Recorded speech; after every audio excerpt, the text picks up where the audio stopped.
నమస్తే, welcome to our channel. నేను సౌజన్య.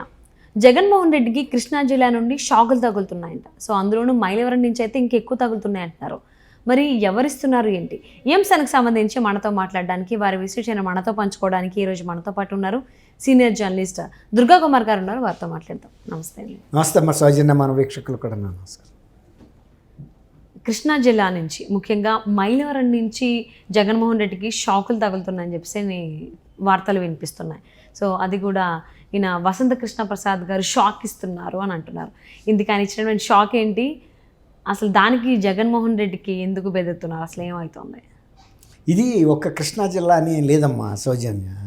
ఇప్పుడు వైఎస్ఆర్సీపీలో పార్టీ మీద వ్యతిరేకత వచ్చిందా, అభ్యర్థుల మీద వ్యతిరేకత వచ్చిందా అనే కన్ఫ్యూజన్లో పార్టీ అధిష్టానం ఉంది.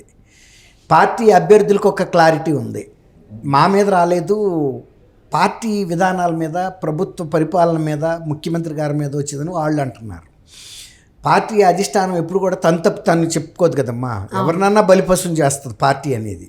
అందుకని తనకు తను ఒప్పుకోదు. ఇప్పుడు అసలు 80 మందిని మార్చడం ద్వారా నియోజకవర్గాల్లో తర్వాత ఇన్ఛార్జీలు మార్చడం అనేది ప్రభుత్వం ఒక రకంగా తన వైఫల్యాన్ని ఎన్నికల ముందే ఒప్పుకున్నట్టే, అంటే యుద్ధానికి ముందే ఓటమిని ఒప్పుకున్నట్టే ఒక రకంగా చూస్తే. అది ఒప్పుకుని ప్రజల ముందుకు వెళ్ళటం అనేది, ఇక ఇంట్లోనే ఓటమిని ఒప్పుకున్నప్పుడు మనం యుద్ధరంగంలో గట్టి యుద్ధం అయితే చేయలేం, ఓటమే ఎదురవుద్దనే ఎవరికైనా అర్థమవుతుంది. ఇప్పుడు అన్ని జిల్లాల్లోనూ అదే పరిస్థితి ఉంది. కృష్ణా జిల్లాలో ఇప్పుడు పార్థసారథి గారిని చాలా సీనియర్ లీడరు, ఆయన రాజశేఖర రెడ్డి గారి మంత్రివర్గంలో కూడా మంత్రిగా చేశాడు. వాళ్ళ నాన్నగారు కూడా ఎంపీగా చేసిన వ్యక్తి. ఆయన పెనమలూరు ఎమ్మెల్యే ప్రస్తుతం పార్థసారథి గారు. ఆయన ఏం చెప్పాడు ఈ మధ్యలో, నన్ను మీరు ప్రజలు గుర్తించారు, గౌరవించారు, కానీ మా పార్టీ నాయకుడు, అధినాయకుడు అంటే జగన్మోహన్ రెడ్డి గారు నన్ను గుర్తించలేదు, గౌరవించలేదని చెప్పాడు. ఒక సిట్టింగ్ ఎమ్మెల్యే, సీనియర్ ఎమ్మెల్యే చెప్పాడంటే, ఎక్స్ మినిస్టరు. అంటే పార్టీ అభ్యర్థుల్ని, పార్టీలో ఉన్న ఎమ్మెల్యేస్ని లేకపోతే మినిస్టర్స్ని ఎంత చిన్న చూపు వస్తుందనేది చెప్పకనే చెప్పినట్టు అయింది. ఆయన్ని పెనమలూరు నుంచి వద్దు అని చెప్పేసి ఇప్పుడు మచిలీపట్నం లోక్సభ నుంచి పోటీ చేయమంటున్నారంట.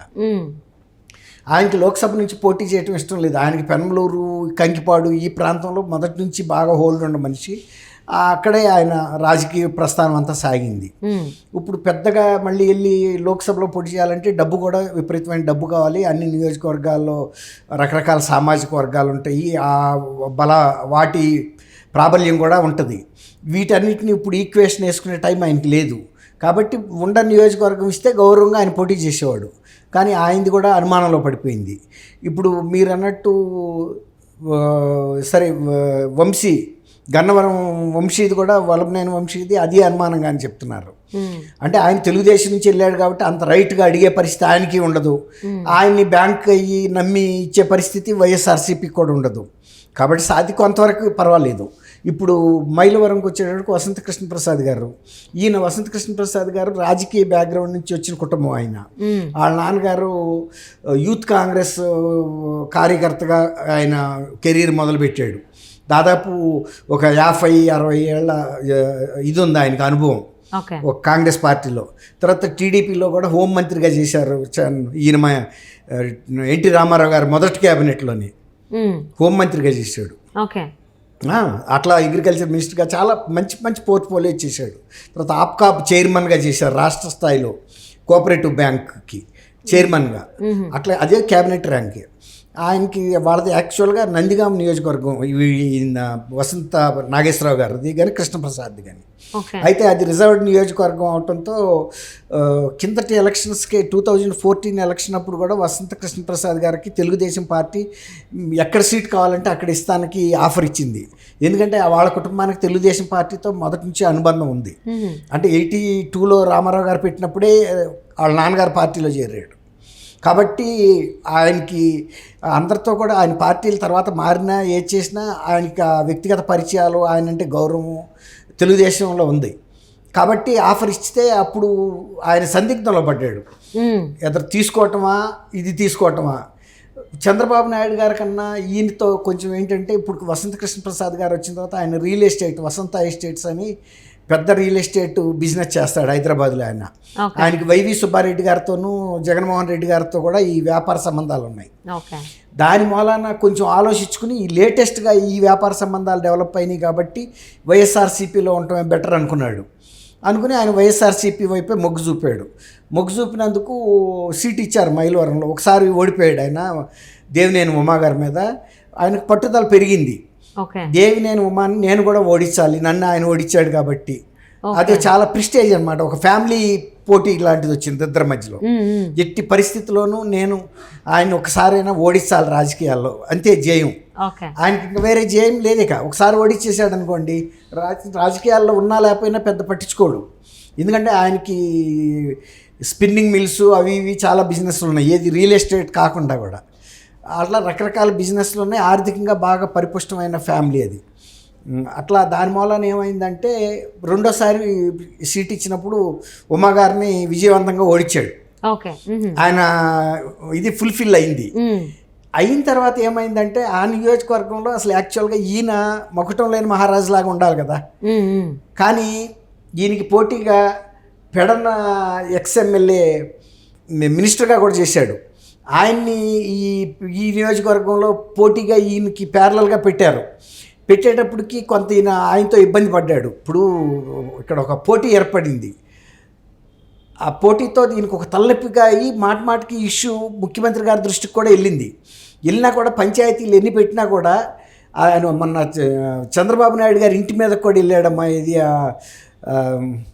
చంద్రబాబు నాయుడు గారి ఇంటి మీద దాడి చేయడానికి కూడా వెళ్తే పోలీసులు అప్పుడు లాఠీచార్జ్ చేశారు. అయితే ఈయన కృష్ణప్రసాద్ గారికి ఏంటి ఈ తలనొప్పి తయారు ఎక్కువైపోయింది. రమేష్, అతని పేరు రమేష్, వాళ్ళ బ్రదరు, వీళ్ళు ఇసుక బిజినెస్లు అయ్యి అక్రమ బిజినెస్లు చేస్తున్నారు ఈ నియోజకవర్గంలో. ఆ చెడ్డ పేరేమో ఈయనకి వస్తుంది, డబ్బులు వాళ్ళకి వెళ్తున్నాయి. దీంతో ఆయన 2-3 సార్లు సజ్జల రామకృష్ణారెడ్డి లెవెల్లో చెప్పాడు. తర్వాత ముఖ్యమంత్రి గారి దృష్టిలోకి వెళ్ళాడు. ముఖ్యమంత్రి గారు పిలిపించి మాట్లాడాడు, కానీ అది మాత్రం సరేవల.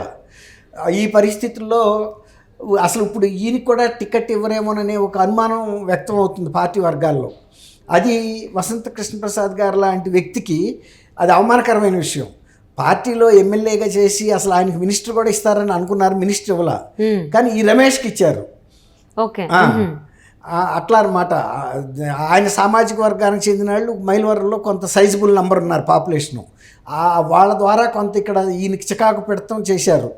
ఈయన టైము నియోజకవర్గంలో సేవ చేయటం ఆయన పటిష్టపడే కన్నా ఈ న్యూసెన్స్ ఎదుర్కోవడంతోనే బోల్ టైం అయిపోయింది ఆయనకి ఈ తలనొప్పి. సో అంటే ఈ వీటన్నిటి వల్ల ఆయన ఇప్పుడు కొరకరాని కొయ్యగా తయారయ్యారా జగన్మోహన్ రెడ్డి? అంతేగా ఇప్పుడు ఆయన బహుశా పిలిపిస్తానికి ప్రయత్నిస్తున్నట్టున్నారు, ఏదైనా చెప్పడానికి కమ్యూనికేషను. ఏది నీకు సీట్ ఇవ్వట్లేదనో ఇస్తామనో ఏదైనా చెప్పాలి కదా. ఆయన అసలు స్విచ్ ఆఫ్ చేసుకున్నట్టుంది. అసలు ఆయన ఫోన్ మీద దొరకటల్లా. ఒక రకంగా ఆయన మానసికంగా రేపు రాజకీయాల నుంచి అవసరమైతే నేను మానేస్తాను తప్ప ఎవరికి లొంగేది లేదు, నేనెందుకు లొంగుతాను, నేనేం తప్పు చేశాను అనేది తీరు మీద ఆయన ఉన్నాడు. ఆయనకి వ్యాపారాలు కూడా ఉన్నాయి, అవి చేసుకుంటేనే బోల్డ్ ఆదాయం వస్తుంది ఈ తలనొప్పుల కన్నా, ఇట్లాంటి వాళ్ళందరికీ సమాధానాలు చెప్పుకునే కన్నా. అందుకని ఇప్పుడు ఒకవేళ ఆయన సడన్గా మైలవరం నుంచి మానేస్తే కూడా వీళ్ళకి ఉమా మీద పోటీ చేసే క్యాండిడేట్ దొరకటం కూడా వైఎస్ఆర్సీపీకి కష్టమే. ఒకవేళ ఇంకోటి ఏంటంటే తెలుగుదేశం కూడా ఈయనకి టికెట్ ఇవ్వడానికి పెద్ద వెనకాడదు. ఎందుకంటే వసంత కృష్ణప్రసాద్ ఇప్పటికైనా సరే ఎట్లా ఉంటుందంటే ఆయనకి మంచి పలుకుబడి ఉంది. ఇప్పుడు వేరే నియోజకవర్గాల్లో విజయవాడ లాంటి 3 నియోజకవర్గాలు ఉన్నాయి, సెంట్రల్, వెస్ట్ అండ్ ఈస్ట్. అలా ఏదో ఒక నియోజకవర్గం నుంచి అయినా పోటీ చేయొచ్చు. లేదంటే జగ్గైపేటలో అంతకుముందు వాళ్ళ నాన్నగారు పోటీ చేసిన సందర్భాలు ఉన్నాయి. నందిగామ పక్కనే ఉంటుంది. అక్కడ శ్రీరామ్ తాతయ్య గారిని తెలుగుదేశంకి మంచి క్యాండిడేట్ ఉన్నాడు. ఒకవేళ అయినా కూడా ఒకవేళ వసంత కృష్ణప్రసాద్ గారిని కనుక అకామిడేట్ చేయదలుచుకుంటే శ్రీరామ్ తాతయ్య గారిని ఆపి ఇంకోసారి నీకు రాజ్యసభ ఇస్తామని కూడా చేయగలరు. అంత హోల్డ్ ఇతనికి ఉంది వసంత కృష్ణప్రసాద్ గారికి. కాబట్టి ఒక రకంగా ఇవాళ వైఎస్ఆర్సీపీకి ఇతరులు మోకరిల్లినట్టుగా వసంత కృష్ణప్రసాద్ గారు మోకరిల్లాల్సిన అవసరం లేదు. ఎమ్మెల్యేగా పోటీ చేయకపోతే వచ్చే నష్టం లేదు.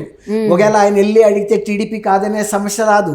కాబట్టి ఇప్పుడు ఆయన్ని పట్టుకునే పనిలో వీళ్ళు కష్టపడుతున్నారు వైఎస్ఆర్సీపీ వాళ్ళు. అది దాని సారాంశం. ఓకే. సో ఫైనల్లీ అసలు మరి జగన్మోహన్ రెడ్డి ఈయన మైలవరం నియోజకవర్గానికి సంబంధించినటువంటి ఎమ్మెల్యే ఆయన వసంత కృష్ణ ప్రసాద్ గారిని ఎంతవరకు బుజ్జగించగలుగుతారో లేకపోతే బుజ్జగించలేక వదిలేసుకుంటారా అసలు ఏంటనేది వేచి చూద్దామండి రాబోయేటువంటి రోజుల్లో. Thank you so much for spending your valuable time with Durga Kumar గారు. థ్యాంక్ యూ అమ్మ సౌజన్య. మన వీక్షకులకు కూడా నమస్కారం.